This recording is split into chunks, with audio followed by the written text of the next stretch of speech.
Killer Frequency is a game that sees you playing as a radio host in the small town of Gallows Creek. But when the police chief is murdered, you have to man the 911 phone lines while the other police officer gets help. For most of the game, you're in your office with Peggy, your broadcast assistant, but those few moments outside your office, the music fades, the silence of being alone and all the colour drains, and you feel one thing and one thing only: pure dread. In this video, I will be examining how this game uses dread to be one of the greatest horror experiences you can have. Make sure you stay till the end because I discuss this one moment that made this game truly special. Spoiler warning, obviously. And let's dive into the waves, radio waves that is, of Killer Frequency. So now you're up to speed, let's get into the start of the game. It starts with you walking through the back alleys behind some buildings. You have to fix a breaker box. Then you enter a building. The lights flicker and flash as you see a figure approach you closer and closer until...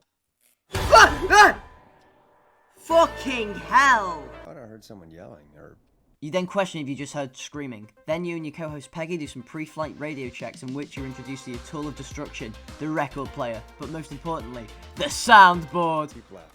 Alright, we're almost done. Then you're about to run a competition called Guess That Scream before you're interrupted by police officer Leslie, who reveals the whistling man is back after 30 long years. And while she gets help from Henderson, the nearest town, you have to man the 911 phone lines. In this, you're introduced to the main gameplay mechanic of the game, talking! Being invented around 200,000 years ago, talking has been used throughout human history, and has finally been perfected over all this time to finally be utilised in Killer Frequency. Basically, you choose what to say and tell characters what to do, to not get their face ripped off by the whistling man. And, depending on what you choose, Deputy Martinez, the partner of Officer Leslie, has her throat slit or lives to see another day. After this, you and Peggy chat and you learn more about the whistling man, who killed a dozen people and then mysteriously disappeared at a place formerly called Ellis Point. He was cornered by the police and then disappeared. It was then renamed to Whistling Point. You're both interrupted by a call with sounds of heavy breathing and whistling, and the demands of cheese-dusted pretzels. Wait, is this a prank by a group of teens? You deal with a woman called Sandra Sharp, a jazz jogger who went on a jazz run, but now the whistling man is coming for her, but her car won't start and you need to help her fast. However, you know nothing about cars, but there is someone who does, the Timberline twins,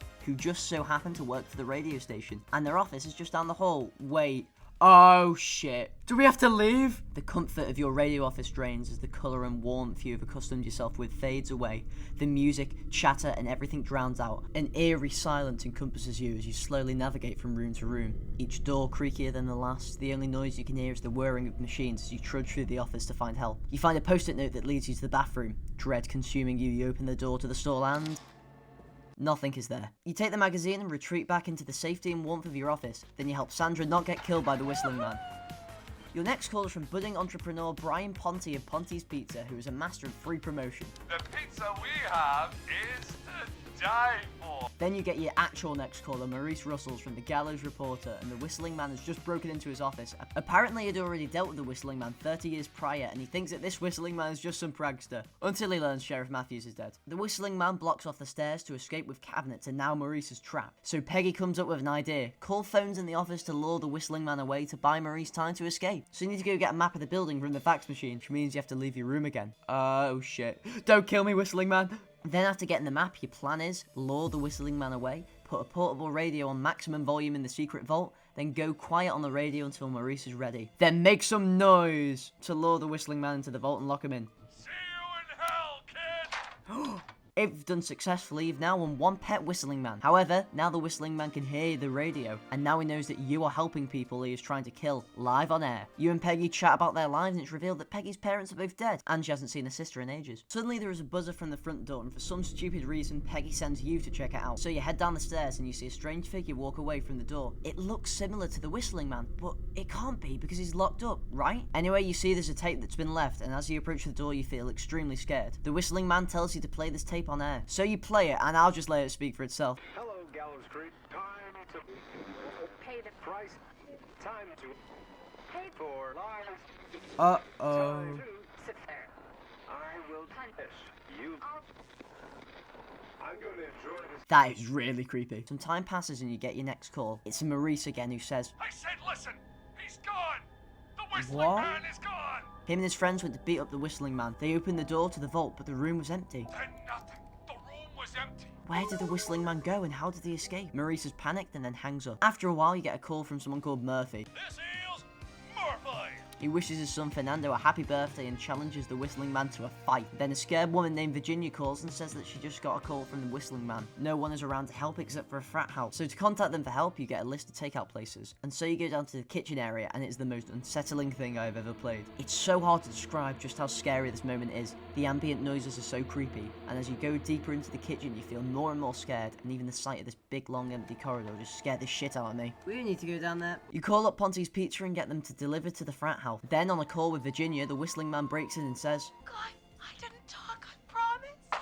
Luckily, the frat boys came to save her, but there's still some questions lingering. Who is Clive? Apparently a janitor at the station is called Clive, but why couldn't she talk? Well, all this and more will be answered after the break. After dealing with Ponty again, you get a call. Remember Murphy from earlier? Well, he ended up fighting the Whistling Man, and now he's seriously fucked, as he is locked in a dumpster and is about to be burnt to a crisp. So you'd think to just get the fire department to help, right? But because this town is so small, the Whistling Man slashed the tyres with the only fire truck. So after staring at a map for half an hour, you get help from someone who lives close to where Murphy is about to be killed. So after tensely figuring out where in the plant Murphy is, he's saved and he thanks you and says he wants Fernando to be just like Forrest. Then after this, you get a call from Teddy Gallows Jr., mayoral candidate for Gallows Creek, and started to preach random political ramblings. If only the Whistling Man could have targeted him instead. Then you get a call from some teens and do the most annoying puzzle in this game, which frankly I want to forget, and this part isn't that relevant to the story, so I'll just go through it quickly. The Whistling Man comes, then you solve the puzzle, so they don't die. But the weirdest part of all of this is that the Whistling Man spares one of the teens. Why? Anyway, then you get a call from Roller Ricky, who's just preparing for the Harvest Festival, and installing a new security system. Remember this. He reveals that he wasn't always Roller Ricky. He used to be with a bad crowd, and then something bad happened, and so it caused him to turn to drinking. But he turned it round and found roller disco and is now happy again. He also has a dog called Max that he taught to roller skate. All seems wholesome as you enter the middle of the night. You get a call from someone called Dawn who asks you to play a song, but you don't have that song as Peggy threw it outside the window, so you have to leave and go get it. So you enter probably the second scariest moment of the game. You leave the fire exit and realise, this is from the start of the game, where the Whistling Man killed me! So you nervously walk out and the door slams behind you. You hear a loud electrical hum and the sound of nighttime. Everything is really dark and parts of the sky are blood red. Then you turn the corner and see the Whistling Man. You're shocked as you see its figure still before walking away. At least you found the record. However, because the door shut behind you, you need another way in. So you decide to go through the basement. So you repeat the start of the game where you had to fix the fuses. You wonder if maybe you'll die just like you did at the start of the game. After a lot of determination, you end up back in the building, in the creepiest basement known to man. It's dark and grimy and fills you with dread, all building up till you reach the closet of Clive, the janitor, who may or may not have some involvement with the murders. So you open the lockers and see the creepiest fucking thing ever. If this guy's not a serial killer, then I don't know what to believe anymore. Red light consumes the room. Pictures, posters, and conspiracy boards everywhere. And not to mention the mannequins everywhere with crosses over their eyes. And some aren't even full mannequins. Dismembered arms, legs, skulls that are everywhere. You're so confused you don't even know what to think. You're in complete shock. The conspiracy board is filled with a bunch of random articles relating to a festival disaster that resulted in someone's death. So you leave the room and carefully go up the stairs. You feel like you're being watched and that the Whistling Man could be around every corner. Does he know you found his room and that you're onto him? Are you next to be killed? All these questions plague your mind as you nervously ascend the staircase and then back into the comfort and safety of your office. After getting back, you inform Peggy on everything you've learned and bring the conspiracy board up to your room, as you think you can predict who's next to be murdered. So you channel your inner conspiracy theorist and inner map hat to find out who's next. You line up, analyze and scrutinize every piece of evidence and get a cohesive timeline of who is in Gallows Creek and who is going to get murdered and where they will get murdered. You conclude that Chuck Brody will get murdered at the gas station. But that's just a theory, a conspiracy theory. No, never mind, that wasn't a theory, that was a fact, as you luckily saved him in time before the Whistling Man could do serious harm. Which is good because the Whistling Man blew up the gas station and destroyed the town's only ambulance. But at least everyone is safe for now.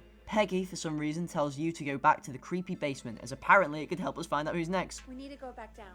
By we, you mean... Fuck you, Peggy, I've already pissed my pants enough today. So you make it back, and the mannequins point you towards a key to the basement storage. And this, the scariest, the most heartbreaking, and most drama-filled and intense moment of the game. Besides what's to come later in the ending. So, cautiously you approach the door. It creeps open and all the sound cut. What's about to happen will change everything. Also, sorry to do this, but this video has taken ages to make, so if you could subscribe, it would mean so much to me. Even if you think you subscribe, just check, as it means so much, and it will allow me to make more videos just like this. Anyway, back to it. You enter the room and get jump scared by Peggy on the intercom. But at least you're not fully alone down here. You find a tape in the map, so you play the tape and it's Clive who details his story. All he says for now is... 1968. And he tells us to... Follow the maps. Find the tapes. I'll be waiting. Peggy is confused as she recognises the name. She says he drowned after a night out drinking. Peggy wonders if it was Clive and if he has been the whistling man all along. So you enter the storage room and find all the tapes, and slowly a story starts to emerge. The first tape is an autopsy report about someone who drowned. She's likely talking about George Barrow. As you traverse the winding passages of this eerie storage room, you feel more and more uneasy. The background is long, droning and unsettling music that makes you feel something bad is about to happen. The next tape continues the autopsy report. The body has small lacerations to the arms, legs and face due to running through foliage. Due to the blisters on the feet, they assume he was running without stopping. There was more to this death than a simple drowning. Then you find a report from Sheriff Matthews, who was killed at the start of the game, saying how Chandra Sharp, who you saved at the start, found the body of George Barrow in the reservoir. After finding the next tape, you hear more of the report. There's no signs of him being drunk, which means the narrative of him drowning on a night out drinking was just false. What was found was a high amount of stress, again meaning that this was not a simple drunk accident. The next tape says it is likely he feared for his life and was chased, then fell high up into a body of water and hit his head, and then drowned. Then his body was moved, but before she can finish speaking, someone interrupts her and says to shut off the recording. It was Clive. Following that, he was moved. Dr. Sullivan, we need to have a talk. Is that recording? Shut it off. Is this just a cover-up? Well, your next tape after is from Clive, who says, If you're listening to this, then I'm probably dead. he says he has subscriptions to newspapers from all over the country. He said in the papers he noticed similar headlines about people being murdered and the victim was, Someone I knew almost 20 years ago. and each murder was closer and closer to Gallows Creek, and Drawing closer to the anniversary. he says no one was innocent back then but shouldn't have been murdered. He says he wants to make up for what he did back then. He does say, I didn't kill anyone, mind you. but apparently it doesn't matter at this point. Apparently if he ever spoke out he would pay a high price, so he's kept quiet. But he hopes he has said enough so he can go. Start putting the truth together.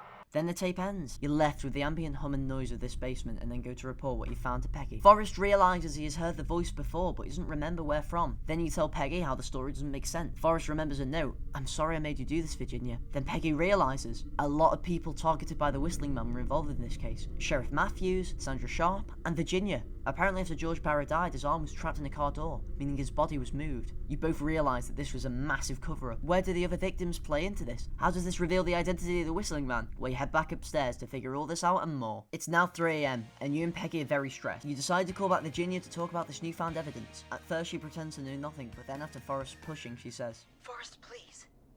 You don't know what you're doing. but she reveals that Clive is the Whistling Man. But Clive is dead, and he has no involvement with the murders of the other people involved with George Barrow's death. After Forrest's reassurance, she finally tells the story. After finishing the autopsy, Clive bursts in and says to falsify what she found. She says no, but Clive forces her. Her sister is sick, and is expensive to treat, so Clive promised to cover the cost, if she did what he said and kept it confidential. The call ends, and the night continues. But one question remains. Just who was Clive covering up for? Well, next on the call list is Sandra Sharp. She says she loved the studio too much, and after she found the body in the river, the landlord kept raising the rent unless she kept quiet and said she found the body in the reservoir. The call ends and goes straight into another call from a guy wishing happy birthday to his uncle. It's happy birthday. You'd like to say to Mr. Pepper, oh my god damn it! Oh, for fuck's sake, Ponty. Get the best birthday It meal was and Ponty. Ponty packages here at Ponty's Pizza. Starting at Now you get a call from Dawn. She's locked out of her apartment and the Whistling Man is chasing her. She needs Forrest's help to get the security code to access. So you hand over the entry code and she thanks you and lets out a weird laugh. Surely there's nothing sinister going on, but your mind races and remembers that that security system was just installed by Roller Ricky. That combined with Dawn telling you to go outside just for the Whistling Man to be there at the same time you leave makes you realise, is she the Whistling Man? And an even bigger question of, What did we do? you get another call and it's Roller Ricky. He says the Whistling Man is breaking in. He can't find his rifle in time and then... anything happening. Maxie! Maxie! Then you hear the sound of whistling before...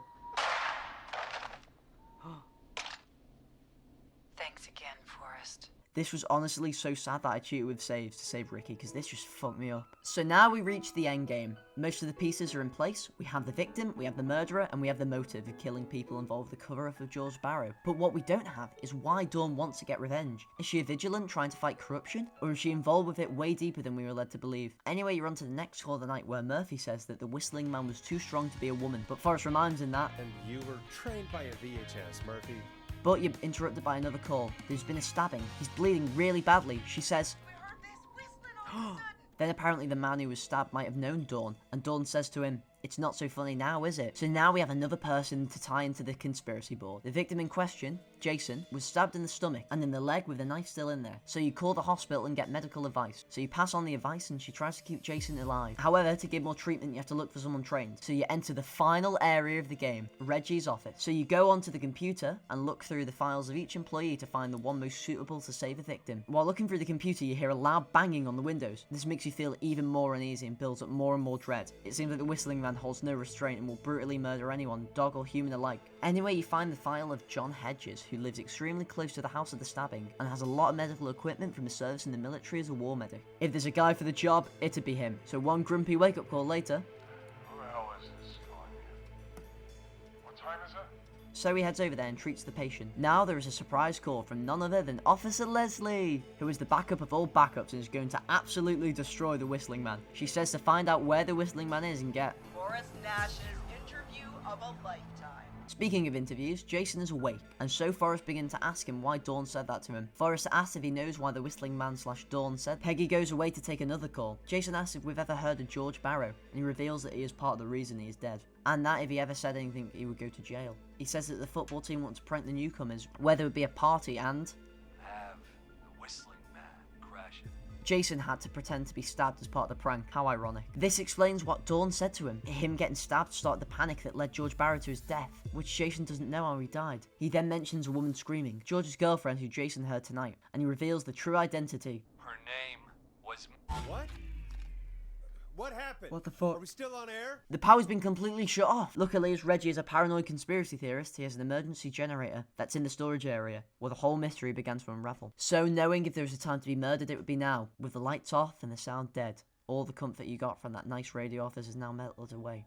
Nowhere is safe, and it feels just as unsafe as elsewhere. You step out into certain death. This is the moment I've been building this whole video towards. The old station you were familiar with is now warped and dark. You're completely consumed by dread. There is no ambience, just silence with the occasional ticking of a clock. As you approach behind the reception, it is completely dark. Staring into the abyss, you enter and turn each corner with more nervousness than the last. After what felt like hours, you enter the storage room, which again is consumed by darkness. These winding corridors somehow even creepier than they were earlier in the game. You stumble and fumble through these winding arrays of shelves until you manage to turn on the generator. Things are good now, right? No, it can't be. The whistling man. I need to warn Peggy. Now the roles are reversed and you are the one being hunted by the whistling man. No one is on the radio to help you, and you are about to be the next one to be slaughtered. There's only one way out, so you have to trudge back up the way you came as the whistling sounds like it's right next to you. Panic and nervousness builds up, and this is true fear. This is pure dread. This is what it's like to be truly petrified. You hear footsteps through the building, again unsettling you, as you realise that the whistling man's next victim isn't you, it's Peggy. So you fearfully make your way back up the stairs, either to run away or confront the whistling man. As you make your way back to the office, your heart drops as you see the room to Peggy's door. It's opened. Panicked, you go inside to see what could have happened, but then you turn around and see... Whistling man! After a whole game of build-up, you are finally face to face with the whistling man. You are locked in the room and Peggy is missing. However, then you receive a call. It's Dawn. She says that it's almost over. She says, I thought we'd end tonight's Whistling Man special with a special guest. which is... Welcome to the air, Mr. Teddy Gallows Jr. But wait, How are you talking to him if you're here with me? and this is where the big reveal happens, as there are in fact two whistling men, one being Dawn and the other being Henry Barrow, which means that Dawn was George's girlfriend. Two whistling men explains the speed of the killings, and how they managed to escape Maurice Russell's vault, and why Murphy said he did fight a man. Dawn then does the best face reveal to Teddy, and turns out to be Marie Campbell. That was the name that was cut off, and that explains the motive. She wanted revenge on the people who killed her lover, and the people who covered it up. But what was Teddy's involvement? A politician being corrupt? No! Teddy stupidly tries to play it off. Marie wants to expose to the world what Teddy did. She would tell the world that He killed George that night. This night. 20 years ago. Marie asks you to interview Teddy, who again tries to play it off. Murdered? Listen, And then says he wants you to interview the whistling man and tell the story. If you do a good job, then you can live. So you have 3 goals. Stall to buy Officer Leslie time, find out where the whistling man is, and don't die. It's the interview of a lifetime. Teddy says that the first team party was coming up, scheduled for the night Edward Marshall Mooney, the original whistling man, disappeared. So Teddy decided to prank the younger members of the team with the whistling man, and this would go on to become the first whistling night. They went near Whistling Point. Him, Jason, Roller Ricky, and George, who was with Marie at the time. Halfway through the night, they started the prank. Marie shares the sheer horror she felt. Bloody, like, he'd just been stabbed. They both started running, but she got separated in the woods and she ended up at the bottom of Whistling Point. And then, the whistling man grabbed her. I scream, and he starts laughing. In these lines, Marie is sad and close to tears. This was really traumatic for her. It turns out Chuck Brody was the whistling man. Then at the top of Whistling Point is Teddy and George, at the very edge where George fell off. Marie says that Teddy pushed him, dressed as a whistling man. I didn't push him! God damn it! Teddy in this moment sounds for once genuine and sincere, as he is disturbed by it, as he basically killed a close friend. He says how his future was at stake. People like us are bred for bigger things. Teddy discloses that his father got Clive to sort out the mess. He says that it was a blip, and this pisses Marie off. George was a blip? Everyone is involved, even Maurice, who hid the story. She accidentally lets slip that she is where she and George first met, and now the police can get her. Suddenly, Peggy bursts in. It's revealed that Peggy and Marie are siblings. I'd never forget my little sister. Peggy got a call. It was from Dawn telling her to go to the gym for the reunion. Peggy's sister is the whistling man. Peggy is about to be killed for forgetting Marie, but you can find a card from Marie for Peggy's 8th birthday that she kept, and as Marie is left in shock... Let's go! No! Henry! Get out of there! The police break in to get Henry Barrow to arrest Marie. Leslie is on the phone and everyone is safe, and they're in pursuit of the whistling man as Marie ran away. Forrest then signs off. And it's been a scream. But it's not over just yet. Taken to a credits room that shows a board with all the people you could save. In between the credits music, which is a banger of the song by the way, there's police radio chatter. One suspect in custody with another one in pursuit. Then they say they have the suspect cornered at the top of Whistling Point. No, it can't be happening again, right? Will they catch her? Negative. No sign of the suspect anywhere. Like Edward Marshall Mooney and George Barrow before her, Marie has finally rejoined her lover in death. Who knows what's next for the characters, but at least the town of Gallows Creek is safe from the whistling man. This has been one day, and it's been a scream.